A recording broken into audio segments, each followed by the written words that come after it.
time to put some adventure into your running. Let's do the jam.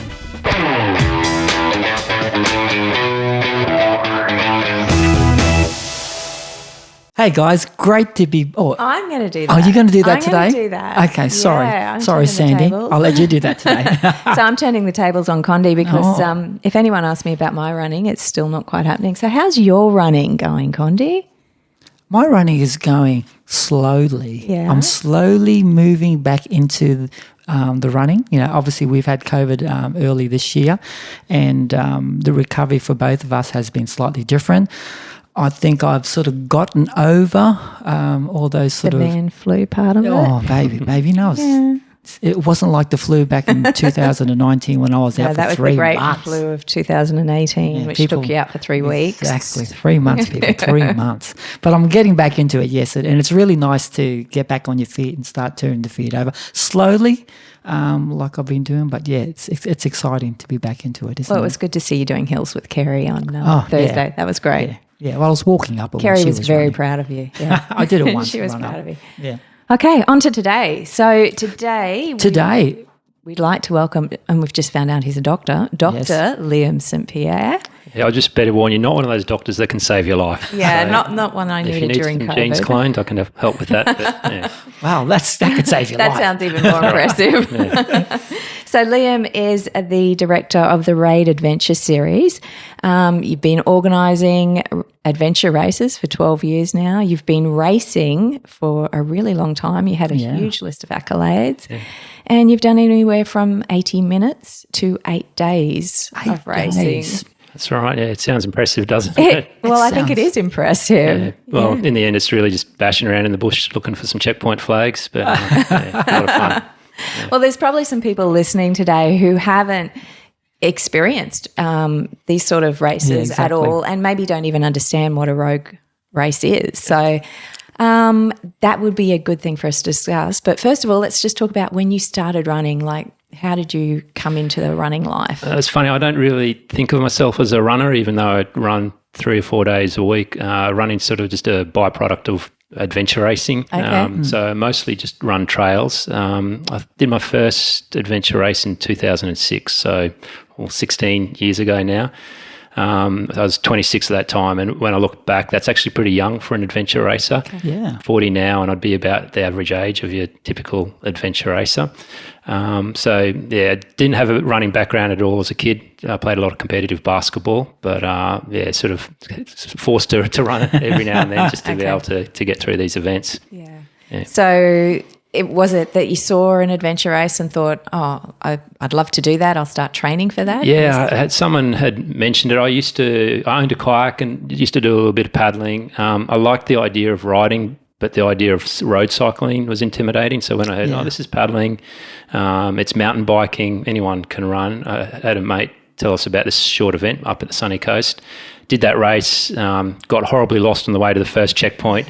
But yeah, it's been hooked ever since then. So I did my first sort of what we call a sprint race in 2006. Worked my way up to a 24-hour race, 2007, 48-hour race, 2008. By 2010, I did my first expedition length race. So one of these 8-day events. That's massive. Yeah, so Liam, were they solo runs for you, or they? Yeah, well, for I guess for the people who aren't familiar with adventure racing, a bit of a background on the sport itself. It's a team sport done with usually teams of 2 to 4 competitors. Mixed categories considered the premier category, so at least one man and one woman on every team. And the course is raced over wilderness terrain on an unmarked course. So everything's done by navigating with map and compass.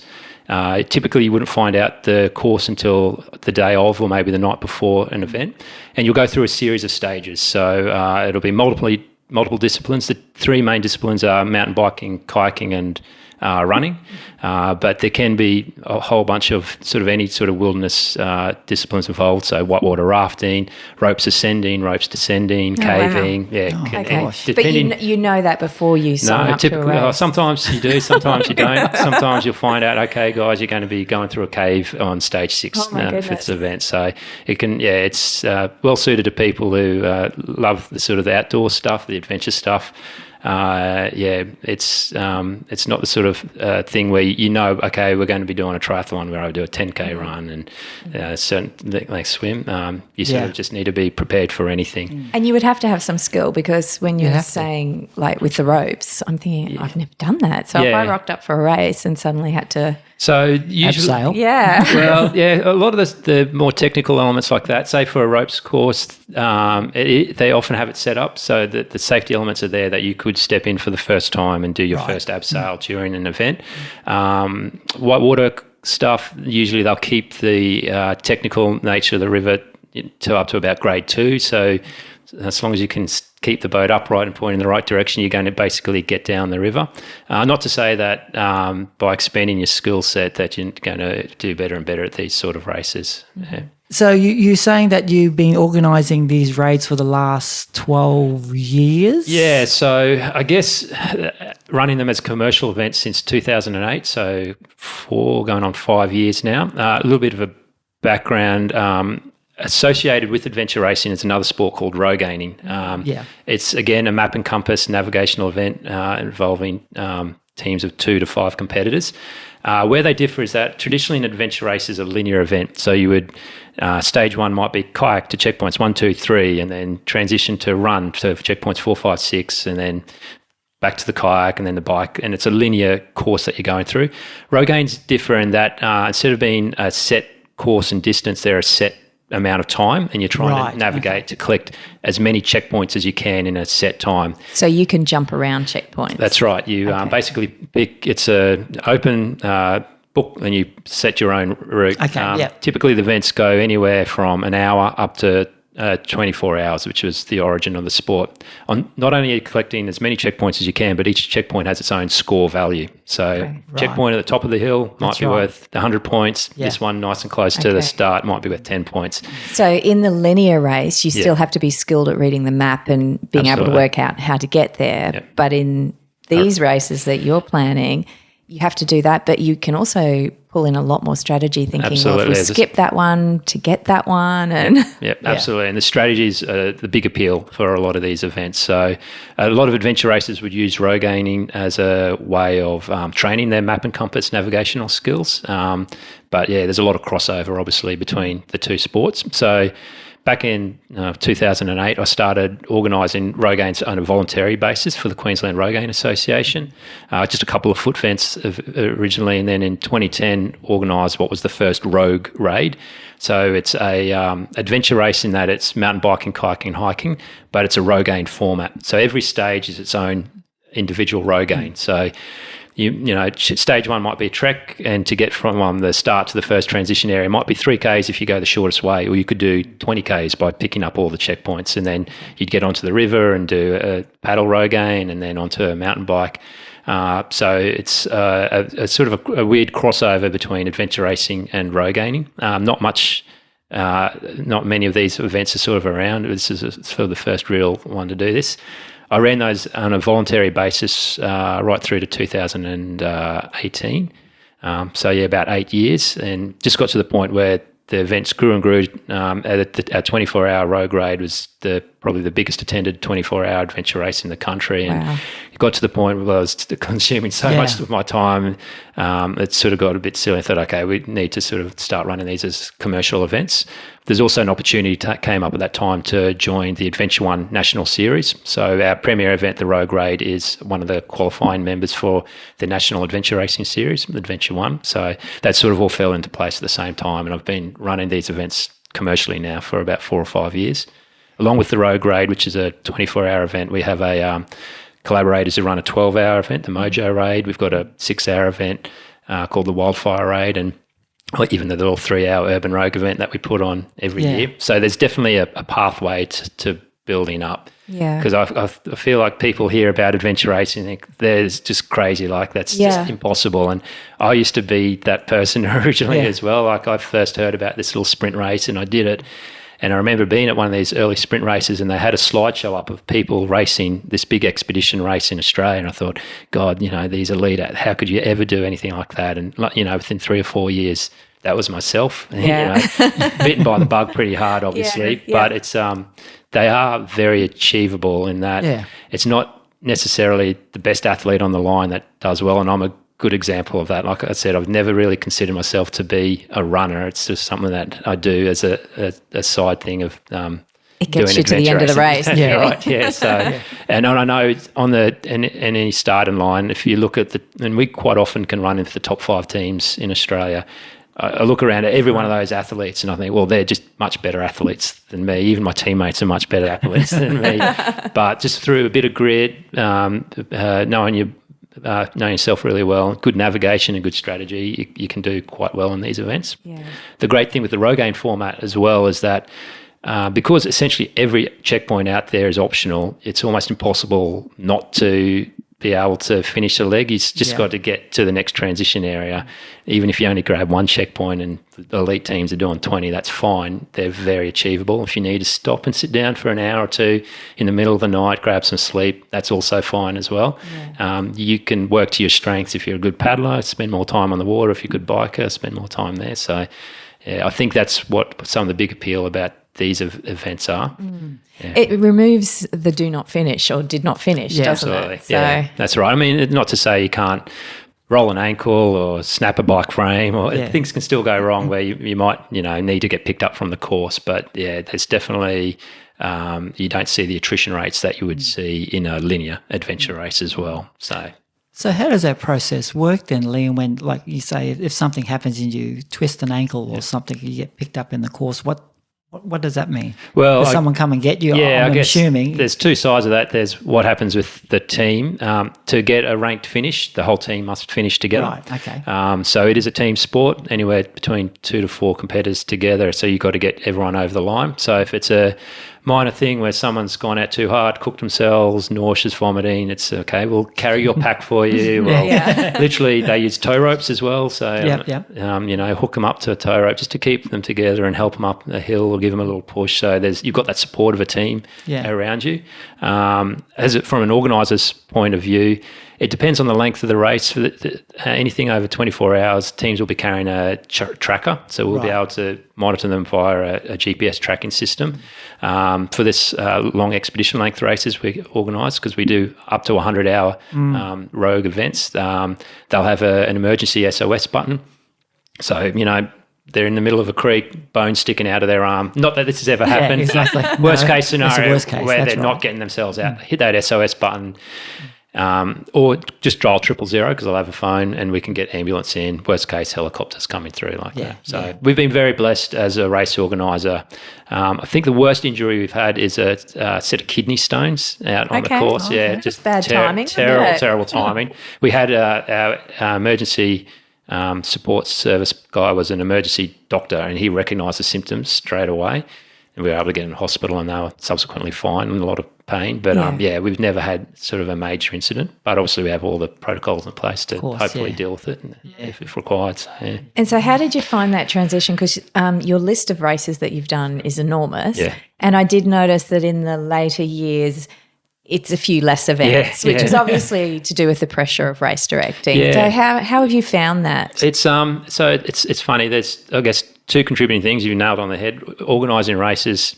So I'm a very sort of organised person. That's why I like organising races. But I find a lot of the energy that I used to go into my own racing and being able to, plan accommodation and gear lists and the sort of training now goes towards organising races. We've also got 2 kids under the age of 6 as well, so that's sort of put the brakes on a little bit as well. But, I'm still spoiled. I've raced the national series events for the last 2 or 3 years now.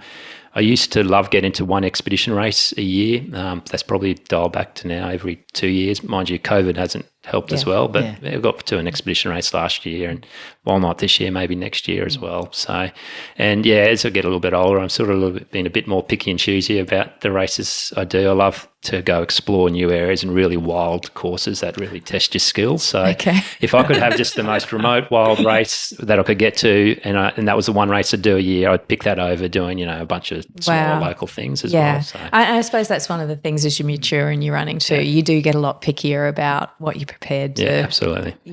Give up the rest of life for, to train for. Yeah. I'm put off by the reading the map out in the wild. Condi and I would be completely lost. Yeah, because there's no there's We no can't read markers maps. on there. You know, when we did the urban one, I thought there'd be street names. It was completely blank. Yeah, so again, it's just it's a learnt skill too, and anyone can pick that up. And you're right, you can start off with these urban events where it's relatively straightforward because you're on streets and everything, right through to pretty intricate technical cross-country navigation. I guess in favour of the sport is it is a team sport, so if you've got one strong navigator on the team, then that's good. It's obviously great to have more. But look, it's part of what brings people back because no one's ever had a perfect race, I don't think. There's no point we get to the end and say, oh, geez, I wish we had have not gone this way, or I wish we had picked that route, or there's so many sort of unknowns that are involved. So, and I get that maybe doesn't appeal for everyone. A lot of people who sort of like to know what they're signing up for, but I think, a lot of people do get bitten by the bug. They try this every now and then. Well, from our experience, we'd never done anything like this. No, it was I'd the just first done time. traditional road races and a couple of trail races. And one of our friends who has done, I think it was the 2-day event. Was it the 2-day? it was 24-hour one. event. Yeah.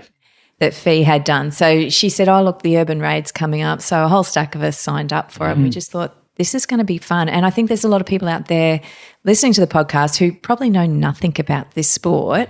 So I would like to talk about the urban raid because I think it is a great way to entice people introduce into people it. into it. Because when I initially hear about the adventure racing, I'm thinking out in the wilderness. Yeah, in the and bush. there's toads out there. I don't want to do that. So the urban raid was great. So It's a great introduction. our experience was we were on a team of 5 and we had an exceptional navigator, Fee, on the team who has done your races before. And also Hayden was on our team and he was awesome with the map as well. Yeah, he could And, read it. and Jodie knew the city really well. Yep. I could hold a pen and the paper. That was pretty much all I bought. And I could help find things. Yeah, that's right. Well, you just nailed it. Everyone gets a role in the team, right? And the urban raid is a perfect introduction to the sport because the mechanics is the same. It's checkpoints that are worth a score. We're trying to get the highest score. It's a set time, everything like that. But in a relatively, other than drunks down Fortitude Valley on Friday night, a relatively safe environment. You can't get too lost. There's always help there. So it is definitely a perfect introduction. And they were cheering us on, weren't they? The drunks were cheering They were us cheering on, us on yeah. as we're And going look, past. And then there were other places, a few, because you get a list of clues as such. And then when you get to a spot, they're not always obvious what it is. right, so you do have to go hunting a little bit. So there's just this element of, as a team, when you're having to solve a problem together, it really does bind you together. Absolutely. It's a big treasure hunt. There's some way I like to think. It's just big kids either playing in the city or in the bush as well. Fun. Yeah. It was great fun. And as Condi said before, we did way more Ks than we were anticipating on doing. But our team did less than other teams and got more points because we had some very strategic people on our team. Who was not Condi or myself. Exactly. But it was just great fun. I'm just wondering, how do you go about planning it? Like, what's the behind the scenes? As a course setter, so best thing I like to do is just get a blank map, okay, and then it's a lot goes into thinking about getting the right balance. So every time you place a checkpoint, you need to look at what are the checkpoints around it, what ways could people go. So I start off with that. So it'll be a scattering of all the checkpoints and locations. But then I'll go out and vet it and I think, okay, this is actually a good spot, or this is a spot that I want people to see, or, okay, no, this is not great because it's a bit dangerous crossing here for an urban event. And it'd be similar for the bush style events, okay, as well. It's like, okay, do we want them, it's at the top of the hill, or no, it's too much lantana, it's too overgrown. This creek's probably not safe because there's an old mine cut in here. Okay. So once you've got this checkpoint locations, the next step is actually assigning scores to it.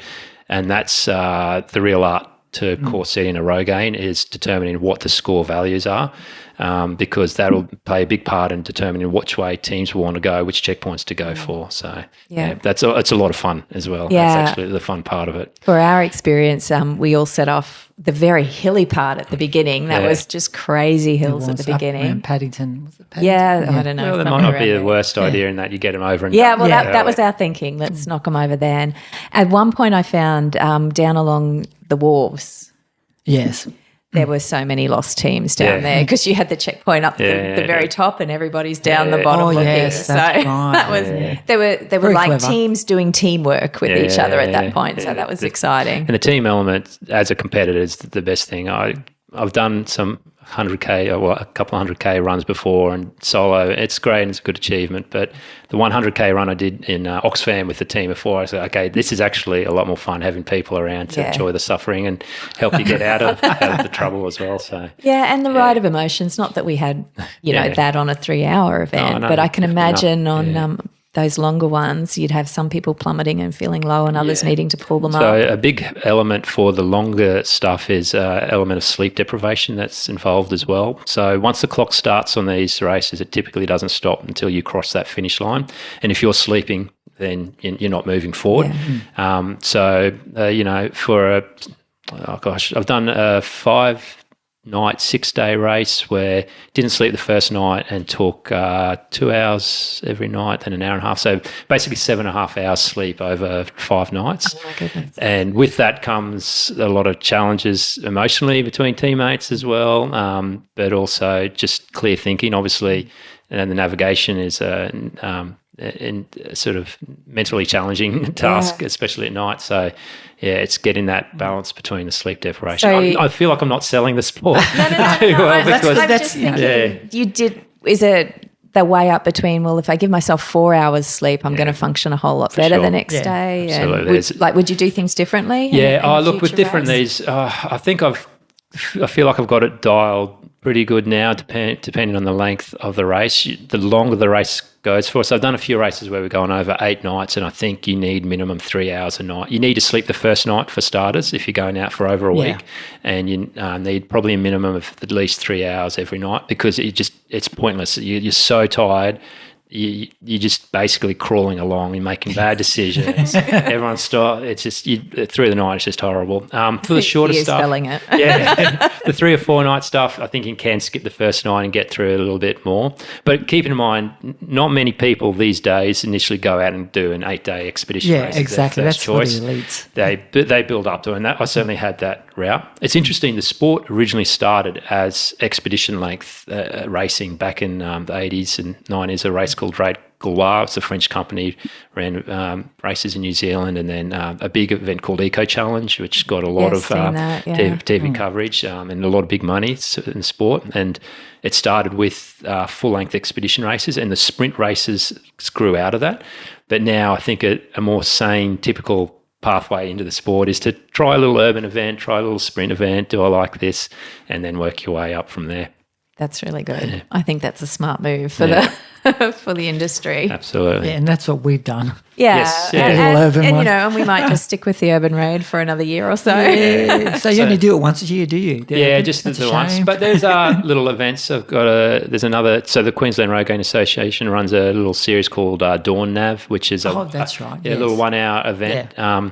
Some of the changes I've seen come through the sport is better mapping, because there's just better data out there. Also, more tech with the tracking sort of side of things. So there's a little app now which is called Map Run, where you can set a virtual course, a bit like Pokemon Go, in that there's a virtual checkpoint. There's not actually a physical checkpoint marker hung there, but if you pass through, your phone will register and it'll automatically do your score. So there's little events like that are good sort of stepping stones to get into the racing. So what involvement do you have with those? As a competitor mostly, but also, so I still have pretty close ties with the Queensland Rogaine Association. They're a not-for-profit community organisation who also organises mostly just foot events, but they'll do one paddle-only Rogaine every year and one bike-only Rogaine every year, and we cross-promote each other's events. We have a point series for the individual sort of Rogainer of the year, where you can qualify points at my races or the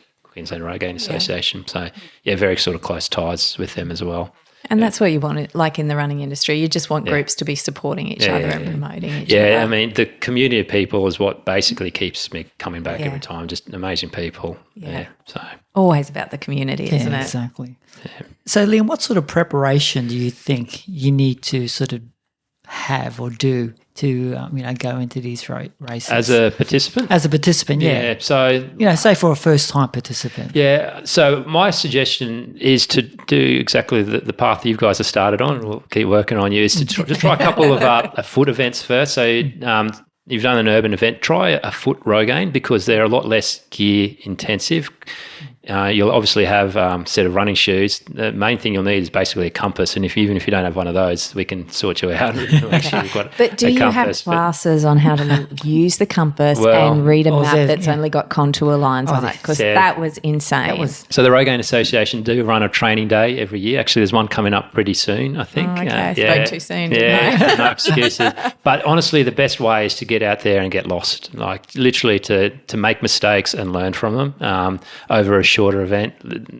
What's the worst can happen, right? You don't score as much as you would have either. Well, that's everyone doing every Rogaine. They always said, oh gosh, if only I could have done this, I would have got that. So just to get out there and have a go, you'll find it's a lot less maybe intimidating than you might suspect. Going from those foot Rogaines then, obviously, if you want to try multi-sport Rogaine, so the raid style events. We provide kayaks with all the paddling equipment, so PFDs and paddles if required. So the big gear ticket item then is a mountain bike. So beg, borrow, steal to get there and get out there. And from there, obviously, you can sort of work the way up if it's something that you think's for you as well. Probably want to start with events that are just day-only events, so you don't need to worry about lighting systems at night, and night navigation introduces a whole other element. And then obviously once you get into the 24-hour events, the sleep deprivation side of stuff sort of kicks in as well. We can leave that one out. Right, yeah, we'll leave that to you experts. Again, I feel like it's a learnt skill. So, it's a learnt skill. Yeah. I think the more you do it, the more you realise, well, the sun's going to be up in 3 hours. I feel horrible now, but when that sun's up, I know things are going to get better. So definitely a learnt skill. I mean, I suppose for us, it's that whole navigation thing, isn't it? The navigation is a major problem for us, and sort of reading these compasses and reading the maps. So, yes, we probably would have to do a few sort of in-service training. Even when we did the urban raid, Fee, who was the lead for us, had said, look, well, everyone can take a turn at doing it. And it was just like, I don't even know where to start with that. That would just be crazy. So it's definitely something I think it's almost in a way a lost skill. Everyone's got one of these in their pocket. GPS. Like that's how I found this place. I've got no idea how to get home from here if I didn't have my phone with me. But so I think it's using a part of your brain that has probably not worked enough lately. And at the same time, for people who are runners, because I've got a lot of mates who are trail runners and I'm slowly turning them into Rogaines and adventure races, it gives purpose to your running. Like it's you've got the skill, this fitness to be able to run. Well, I say to all my friends, there's so many guys who run better than me. I go, you guys learn to navigate and you'll be killing me. And I've got a couple of guys that said, you literally could be a world-class adventure race and run with the best teams in the world.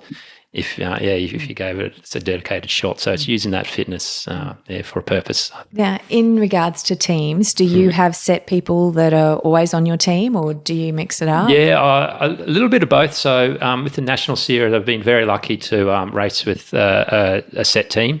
There's actually two couples who are based in Port Macquarie. They're brilliant people, much better athletes than me, and they're really organised as well, which is good because a lot of my energies goes into organising races. So I can say, which races are we doing? Okay, and I know they're going to turn up with the first aid kit and have the accommodation booked, and I sort of turn up and race.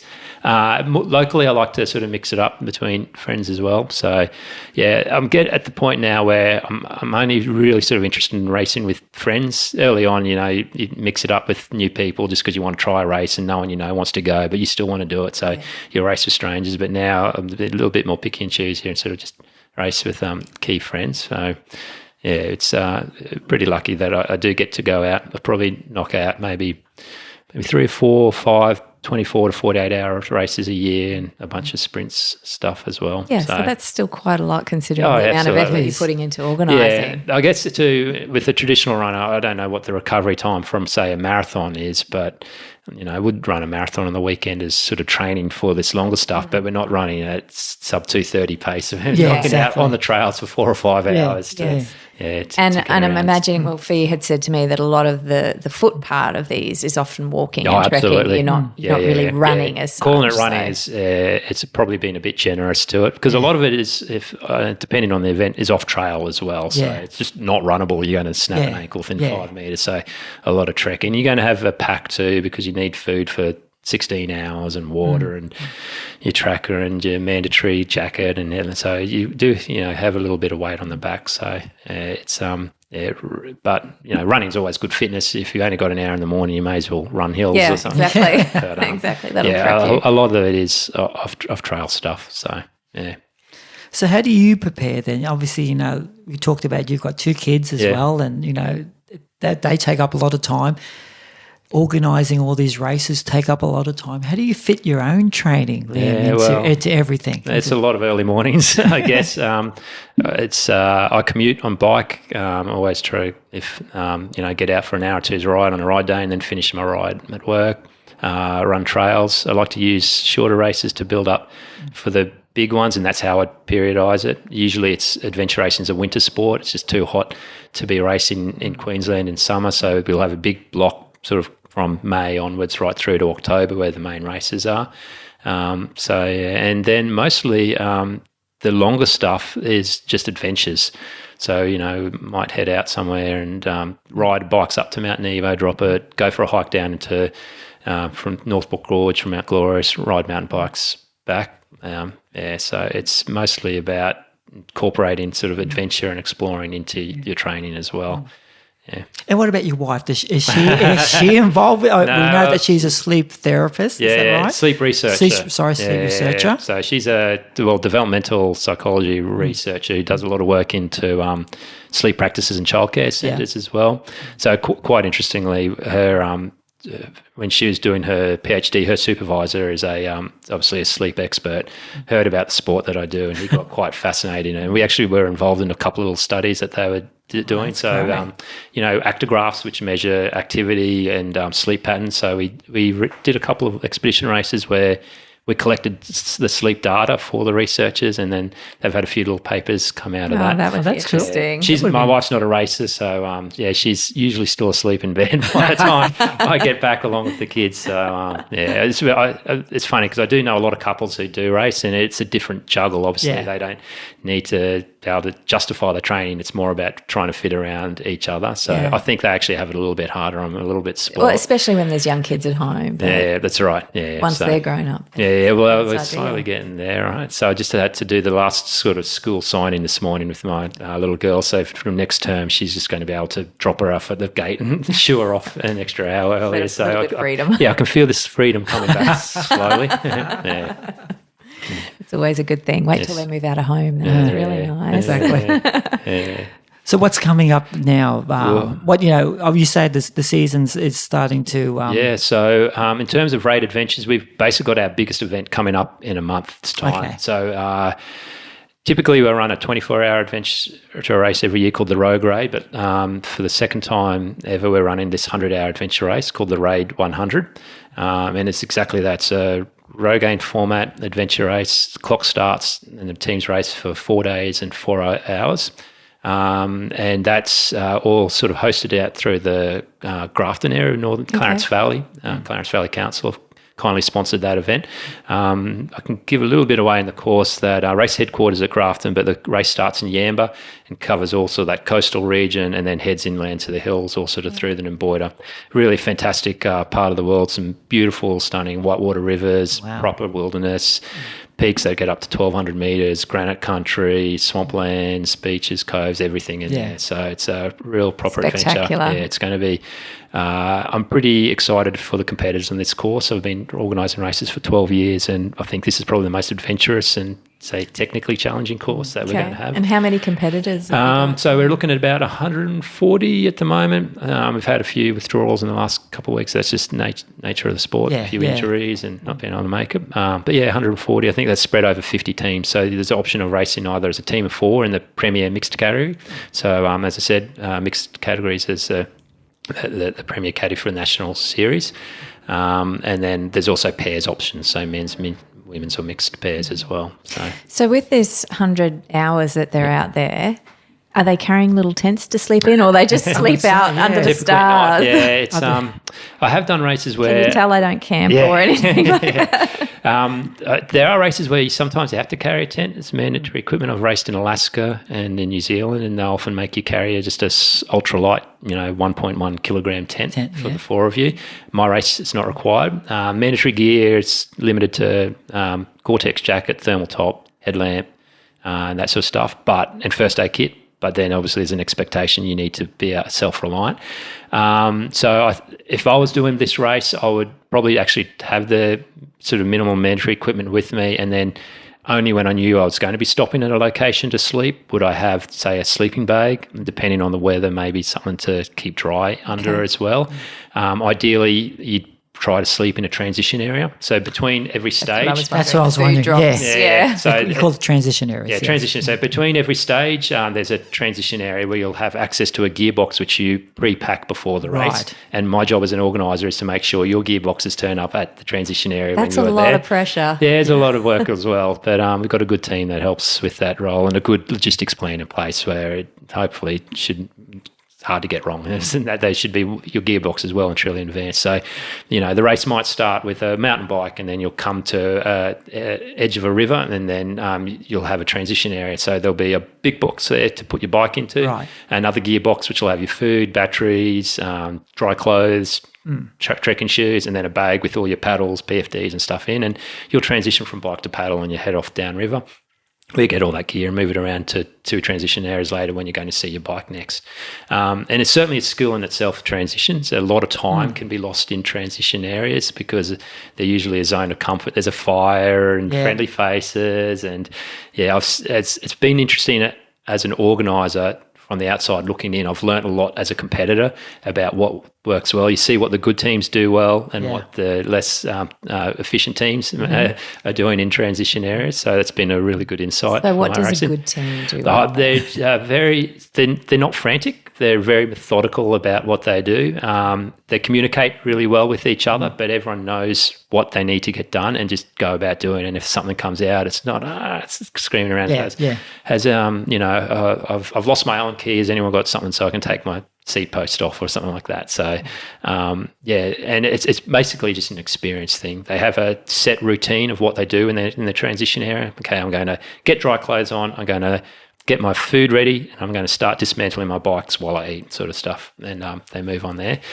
A little bit of debate about sleeping because often there are quite busy areas. So sometimes the transition area is not the best area to sleep because you have teams coming in and out through the night. Whereas if you're out on the course, you can just literally pull up in a gutter on the side of the road or in a creek bed somewhere and just lie down. But you then have to carry a little bit more. It's a less comfortable sleep because you might have a flat, dry space in a transition area to sleep. So there's a little bit of a trade-off. The problem with sleeping in transition areas, I find, is it's almost like you transition twice, getting ready to sleep and then waking up and packing up the sleep and getting going again. So, pros and cons. So I don't think there's a right answer. So what else is in this transition area? Obviously, their gear. Do you have toilets? Or? It's really specific to location. We've got some really beautiful transition areas for the. I'm really excited actually for the volunteers to help out at the Raid 100. I think all of them are next to a river, except for one of them, which is next to a waterfall in a national park. So just really cool places to hang out. Some of them we've got like cabin style accommodation at but other times it's just literally a paddock, so we have to bring in all the resources in terms of portaloos, water tanks, is a lot of showers. work. Absolutely. It's a lot of planning. I only actually work in my real job 3 days a week, Monday to Wednesday, and so it gives me the flexibility. That's enough, isn't it? It is enough, because leading up to an event, it's just 24/7. It's all the administration involved in entries and the like. The big killer is just the permits application process. Like it's the bane of my existence because usually you'd say, like dealing with the national parks body, the person who makes the decision about where you can take your race is the National Parks Ranger, but you're dealing with a person who's in head office. So you send something to head office, that goes to the National Parks Ranger, they come back to them with a question for the head office and they get to you. It's a full 12-month process and not always logical reasons behind what you can and can't do sometimes, which can be a little bit frustrating. So, but obviously you need to have those permits in place, and it's a good process too because it makes sure the event's safe and the like. Exactly. And the problem too with adventure racing is that every course is different. So every time you're applying for a new set of permits, dealing with new ranges and trying to explain an obscure sport. I've been here for 40 minutes to half an hour now just trying to explain adventure racing. Could you imagine trying to tell that to park ranger and you want public a what? Servant. Exactly. Like, and they might be familiar with, say, a mountain bike race or a trail running race, and they go, so what's the course? They just expect, well, there's no course. There's going to be 12 checkpoints, and they could go there or I could go this way. So I need access. So yeah, if we eventually get it over the line every time, then it's fine. But it is a long process as an organiser. Do you actually, because you said, you start with a map and you drop things. Yes. Do you then actually go there and 100%? Yeah. So how long do you spend down there? Days and days and days and days and days vetting the course. Yeah. So I'd like to make sure I see if possible, every checkpoint location beforehand, just to know that it's right. Like it's because it's you don't want to have pick a location that's just a horrible spot because it's overgrown and with scratchy thorns or something like that. Or you might be going the way and think, oh, actually, this is a beautiful creek line. Why don't we move the checkpoint over into here? Obviously, the safety element, it's just all got to work. So, yeah, it's multiple trips down the course. But at the same time, that's adventures as well. The only thing I don't like about it is usually I'm doing it by myself, and I'm obviously more of a people person and love to have a team around me. So if I can drag a friend along who's not doing the race, then I'm super happy because that's an exciting adventure. Otherwise, it's great. You're getting out seeing beautiful spots and taking photos of it, but after 3 or 4 hours, it does start to feel like a bit like work sometimes. But then I think, a bit of training, but no, it's all good. That's what I'm. And how does the joy of you racing and finishing a race compare to the joy of being the race director and seeing everybody racing, coming in and finishing? The best. It's funny because the best part as a competitor is crossing that finish line. It's just super rewarding. The most emotional feeling, especially after 8 days and sleep deprivation, is you just get this big welling up feeling. As a race director, the best feeling ever is at the start of the race and you're handing over the maps for the first time, because competitors aren't familiar with the course, and this is something you've been planning for a year and a half, and to have that final reveal, that's the exciting part as well. I guess it's like your baby and you should bring it out to show the world. I like to think of them as little projects, and I just sort of like to look back over past races and reflect on it, because it is, it's, an artist might write a song or paint a painting. For me, this is my hobby and my passion.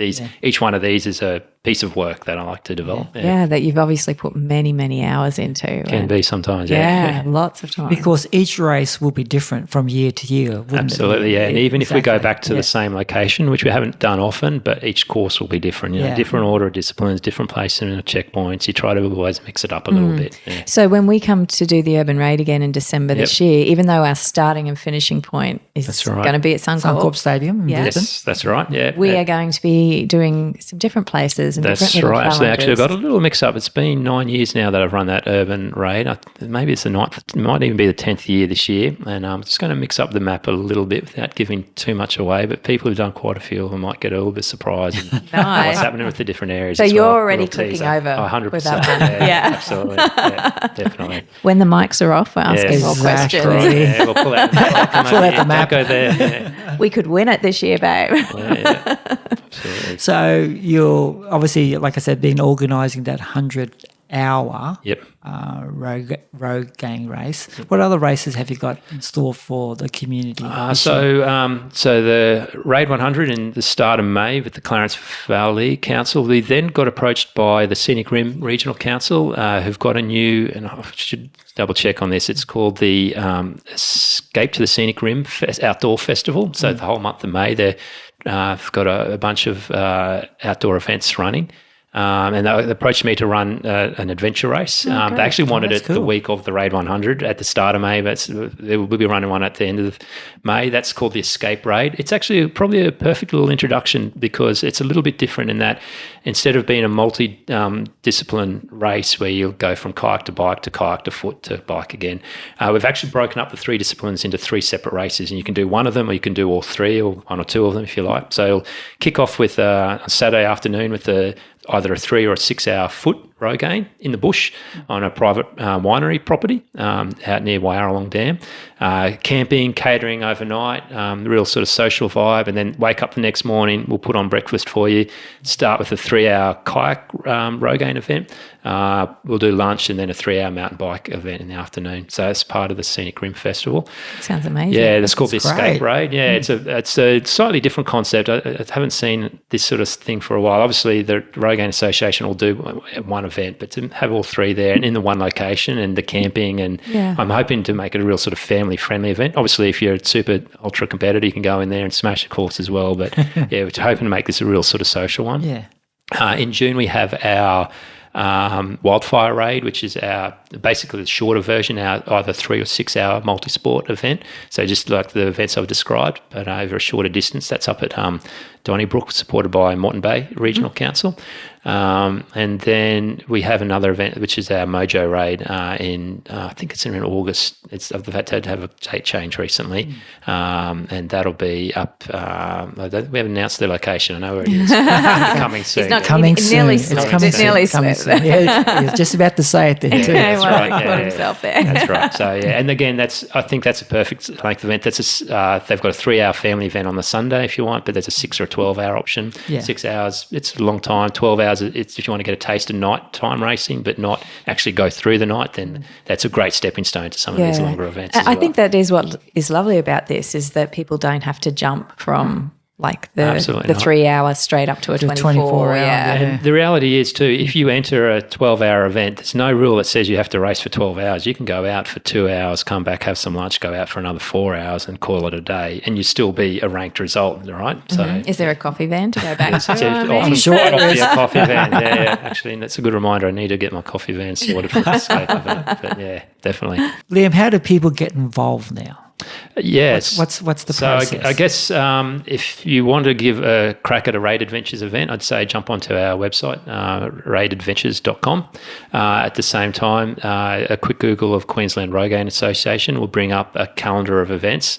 And honestly, I've had people ask this question, like, how do I get started? Just enter an event. Yeah. They're super reasonably priced. I've run UTA before and looked at the cost of that, and I think, gosh, am I underselling our product here? Because you get all this level of organisation and catering and maps printed, and they're really quite reasonable. But the best way to get in there is just to get your hands dirty. I mean, you can watch YouTube videos about adventure racing and how to work a compass, but the best thing you can do is just get out there and grab some mates. That's the other thing, a suggestion I have. Do it with people that you're friends with who've got no idea either, and you can and learn together. Like what we did. Well, our friend had an idea, so that was.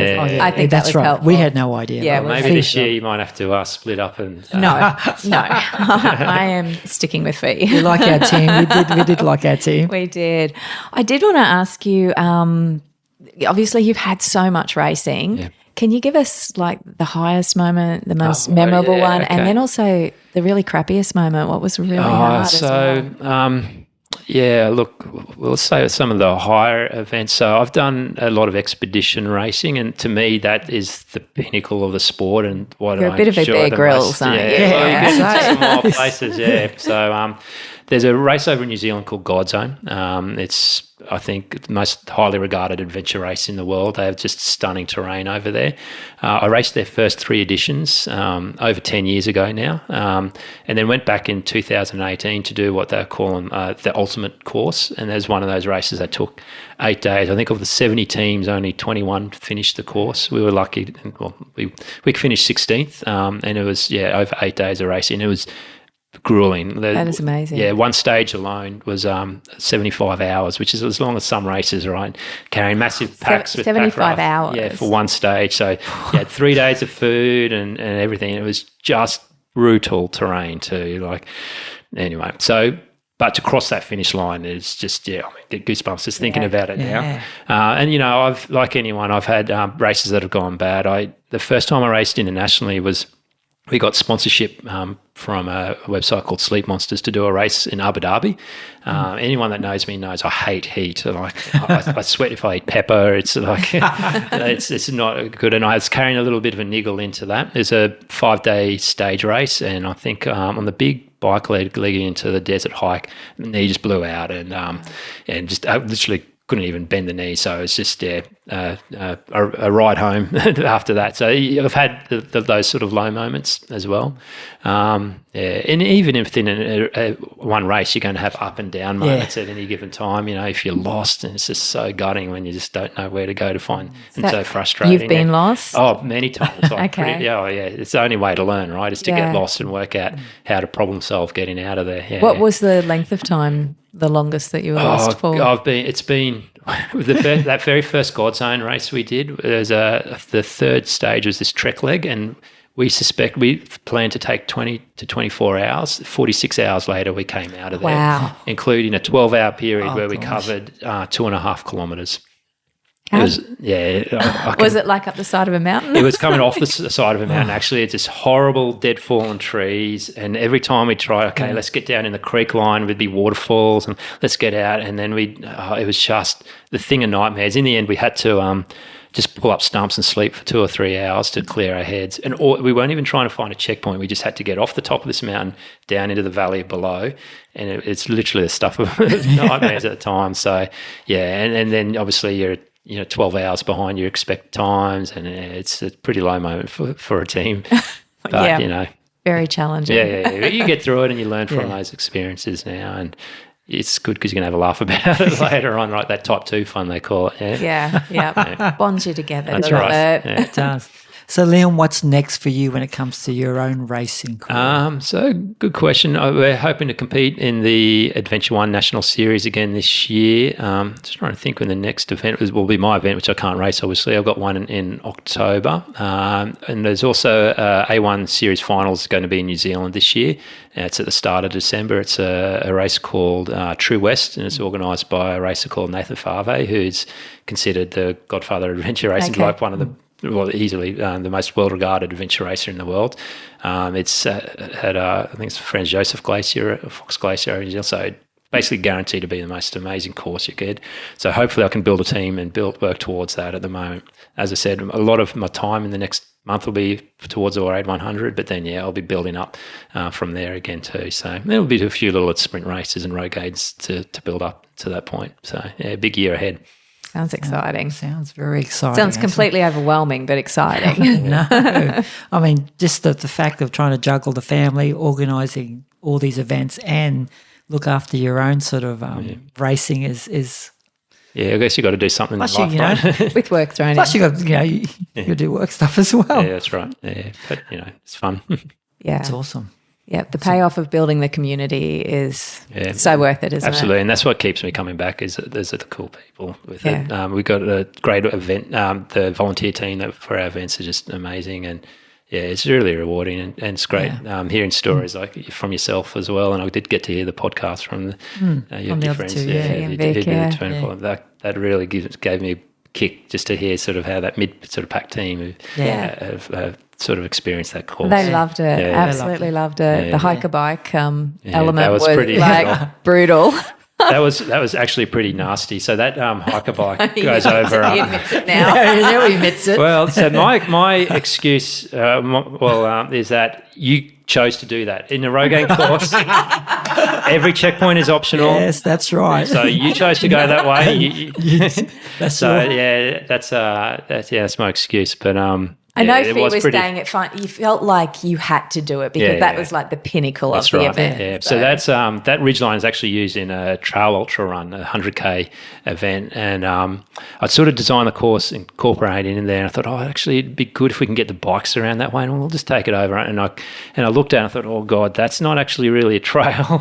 And I thought, but it is a ridgeline, and you will get through there. So did you carry a bike up I'm to not prove stupid enough to do that. No. He just thought it'd be good if someone did carry a bike. I'll watch someone else do it. That's right. Just throw that in. Yeah, absolutely. So, and then there's always those sort of elements of a race. And a lot of times I think, like, why? Why are we doing it? Like, what's the point? I'm actually paying money to do this. Why am I doing this? But then, a month later, you're talking about it's the best thing ever. So, absolutely. And, Fee and Vic's story has entertained a lot of people. We've all been inspired by that. So, Well, I'm convinced to get you guys along to one of these. Eventually. One thing I just wanted to ask you talked about, the volunteers are an important part of the races. And, how do people get involved in that aspect? I mean, a lot of the volunteers we have, most of them come from being competitors and just involved in the sport, and they love it, and maybe they're maybe slowing up or just want to be and still involved in the sport. Sometimes they're friends and loved ones of the competitors as well. Yeah, so the events couldn't exist without the volunteers, and we love our volunteers and make sure we look after them really, really well. Like the events the Raid Adventure series are profitable for me, but I'm not certainly retiring on it. It's certainly a passion project. So to be able to have a team that can sort of step step in there and help out. You just can't run them by yourself, obviously, with the gear logistics and everything. Yeah. But at the same time, I think as an organiser, it's very important that you look after and appreciate your volunteers, that you realise that they are giving up their time and that you got to make it an experience for them and enjoyable as well. And I think we do that good job of that, actually. So done. obviously we do, because Well we done, get yeah. a lot of people coming back year in, year out, and there's And they love roles the now. social connection. Absolutely, Obviously, too. Yeah. absolutely. And I know everyone's skill sets now, and then there's things that people are better at that I just leave to them, and I know I can rely on them to get that job done, and it is a really cool vibe at these transition areas. I remember when I first started organising races, and the first night I just felt horrible. All these people coming in broken, like they're, busted, they've been sick or they're cold, and all looking, and I was like, God, what have I done? Like, I felt really, really bad. I've sort of now realised that's what people are after with some of these experiences, and I don't feel guilty anymore about that. He's so like, much. you signed up for Yeah, it. pretty much. Yeah. But as a competitor, you getting into a transition area and having a bunch of really lively volunteers and a friendly face can really mean a lot as well. So Oh, it certainly does. yeah. Certainly does. And that's great that people can get involved in that area as well. If they can't physically, aren't ready to race or whatever, they can be a part of it still. Yeah, absolutely. Yeah. Yeah, that's awesome. See, running's a team sport, isn't it? Yes, Adventure racing is absolutely a team Yeah, sport. it has to be a team sport, that adventure racing. Yes. Yeah, definitely. Well, that's awesome. Well, Liam, it's great having you on this okay. episode of the Runners Jam podcast. It was brilliant. Yeah, thank really you. interesting. And we'll make sure that we'll put those links to Raid Adventure in the description as well. So if you want to get involved, either as a competitor or as a volunteer, you can contact Liam. Just via look at that the one. great photos on Facebook too of the Sure, course. yeah. Yeah, actually, you're on Facebook as well too. We Is are it on Facebook. as Raid Adventure. Yes, Yep. as Rogue Adventure. Rogue Adventure. Yeah. Okay, so we'll make And sure we. YouTube, there were some videos. Yeah, as there's a well. lot of great clips that'll give you a good feel for what it's like to be Yeah. on a team out on So the course for a we'll YouTube make channel. sure. Yeah, we'll make sure some of those links are on the description so people can, obviously get access and contact you. And as for runners jammers, we will be entering multiple teams in the Urban Raid brilliant. this year. Well, I'm thinking we're gonna so put be that prepared, challenge- guys. But I have Fee. I am on Fee's team. Just putting that out there. We'll definitely put the challenge out to our Runners Jam community Definitely. to be a part of at least the urban one anyway. Yeah, To definitely. get their feet wet, Yeah, literally. good fun. It'll be good fun. So it's great having you, Liam, in this episode of the Runners Jam podcast. Just remember, people, if you want to drop us a line, we're on Facebook as well. Just search for Runners Jam. We're also on Instagram. So hit us up or drop us a line, and we're happy to engage with people. Or you can find us at our website, www.runnersjam.com.au. So there's plenty of ways of finding us. That's it. Okay. Liam, is there any final words you'd like to end with at Other this than, point in time? Looking forward to seeing all the runners out on our Raid Adventures course, Yeah. yourself included. Exactly. there. And maybe we'll look at this 100 hours thing. No, we won't. No, we won't. No, we won't. Maybe we could just Let's do it a 3 hour. Maybe we could broadcast from there or something. Yeah, no, that would be interesting. It's a walk in the park, walk in the bush, you'll be fine. Exactly. That's Catch it. you later. Catch you all later. Bye, everyone. Okay, bye-bye.